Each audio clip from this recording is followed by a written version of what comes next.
Ce soir, je vais donc au restaurant pour les 5 ans de mariage de mes parents et je vais donc me préparer avec vous pour ce qui est du maquillage et de la tenue parce qu'en termes de cheveux, il n'y a pas grand chose à faire. Et on va pouvoir commencer le tuto. Pour ce qui est de la base, ça sera donc la Prime and Poreless de chez Too Faced. C'est pour moi ma base préférée de tous les temps, je ne jure que par elle. Pour le fond de teint, ça sera le Airbrush Flawless de chez Charlotte Tilbury en teinte de Neutral. Je l'applique à l'éponge et je viens donc tapoter sur l'ensemble de mon visage. Et je vais me faire un teint pas trop couvrant non plus.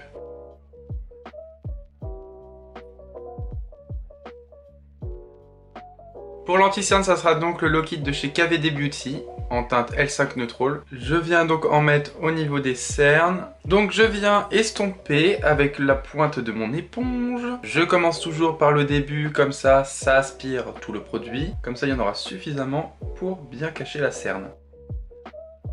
Je vais poudrer l'ensemble de mon visage avec la poudre RCMA. Donc je commence par fixer mon dessous d'œil parce que c'est la partie qui bouge le plus rapidement. Et ensuite je poudre donc le reste de mon teint. C'est vrai que j'en parle pas beaucoup de cette poudre, mais c'est une poudre translucide, donc qui va s'adapter à toute carnation de peau. Donc des plus clairs aux plus foncés. Et elle fait pas d'effet keki, enfin elle fait vraiment un beau rendu sur le teint. C'est vraiment une très bonne poudre, je ne jure que par elle, pareil. Pour le bronzer, je vais prendre le Hoola de chez Benefit. Donc j'en mets au niveau des creux des joues, au niveau de l'os de la mâchoire, et au niveau du front et des tempes. Ensuite, je vais prendre la palette de blush, donc la Sugar and Spice de chez Makeup Revolution, et je vais donc prendre cette teinte-ci, et je l'applique sur mes joues. J'ai pas énormément de blush, donc je vais pas pouvoir vous en dire énormément, et je trouve que en vrai, d'acheter des blushs maintenant, c'est franchement plus très intéressant, mais des fards à paupières en tant que blush, ça fonctionne très bien aussi. Je vais prendre ensuite ma pommade de chez Revolution Pro en teinte Ebony.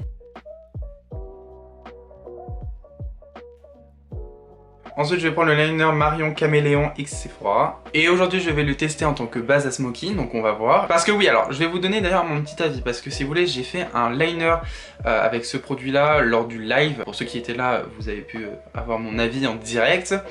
Mais pour ceux qui n'y étaient pas, j'ai pu découvrir un mais à ce produit. Pour être très honnête avec vous, c'est pas un coup de cœur du tout. J'ai fait un liner et en fait, je pense que c'est un produit qui sèche pas rapidement. Et quand j'ai fait mon liner, en fait, ça, au niveau du ras de cils, ça a transféré, c'était dégueulasse. Le liner n'était pas noir intense comme j'aurais voulu. Ça faisait gris. Donc j'ai vraiment pas aimé en tant que liner, donc ça sera pas un produit que vous verrez quand je vais faire des liners, etc. Parce que je vais clairement rester sur des liners cake que je préfère amplement. Mais là aujourd'hui on va tester, parce que c'est un 2 en 1, ça fait eyeliner et base smoky. Donc on va voir si en tant que smoky, ça peut être un bon produit. Donc j'enlève les petites stries qui s'est formées. Donc je l'applique de façon vite fait. Je viens dégrader la base. J'en mets au niveau... Ouh là là, j'ai fait un truc épais. J'en mets au niveau donc du ras de cils, pardon. Et pareil, je viens dégrader. Je prends ensuite la palette de Marion Caméléon X Sephora. Vous allez en avoir marre de voir sa palette. Ah mais il faut bien que je rentabilise la palette. Hein. Et je vais donc prendre la teinte Halloween. Et je viens mettre par-dessus la base en tapotant parce qu'on va y aller doucement puisque c'est un fard noir. Donc il y a un peu de chute, hein, faut faire attention. Hein. En tout cas, le noir de la palette est hyper intense, j'adore. Et je viens estomper les bords.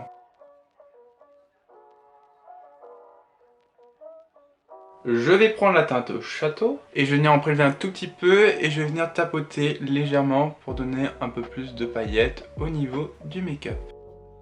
Ensuite, je vais ajouter des paillettes, mais pas sur la paupière mobile parce que j'ai pas envie vraiment que ça fasse trop chargé au niveau du maquillage.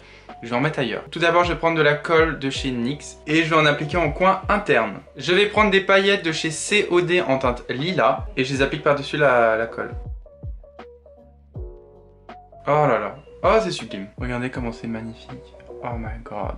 Voilà, j'ai fait l'autre œil, donc j'ai mis du crayon noir dans ma muqueuse du haut et du bas, ainsi que du mascara, et on va pouvoir terminer avec les lèvres. Et je vais appliquer donc un crayon à lèvres de chez Essence en teinte nude, donc une couleur qui se rapproche au plus de mes lèvres puisque je vais manger, donc on va éviter de mettre un rouge à lèvres rouge, parce que bon, on va pas se finir avec des lèvres à moitié finies.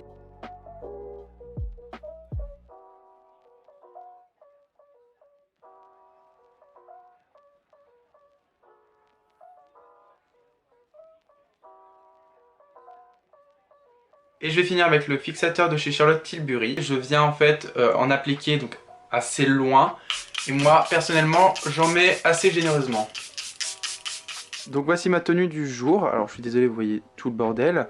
Mais voici donc ma tenue. Donc ça c'est un haut donc de chez Shein. Je vous mettrai tous les liens dans la barre d'infos. Un pantalon noir de chez Asos. Pareil, le lien dans la barre d'infos. Et mes bottines à talons de 10 cm. Voilà.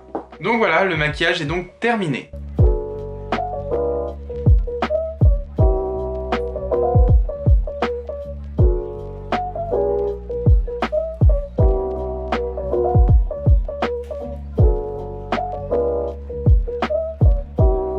Merci d'avoir regardé cette vidéo, j'espère qu'elle vous aura plu. Abonnez-vous et likez cette vidéo si elle vous a plu. Et sur ce, je vous dis à très bientôt.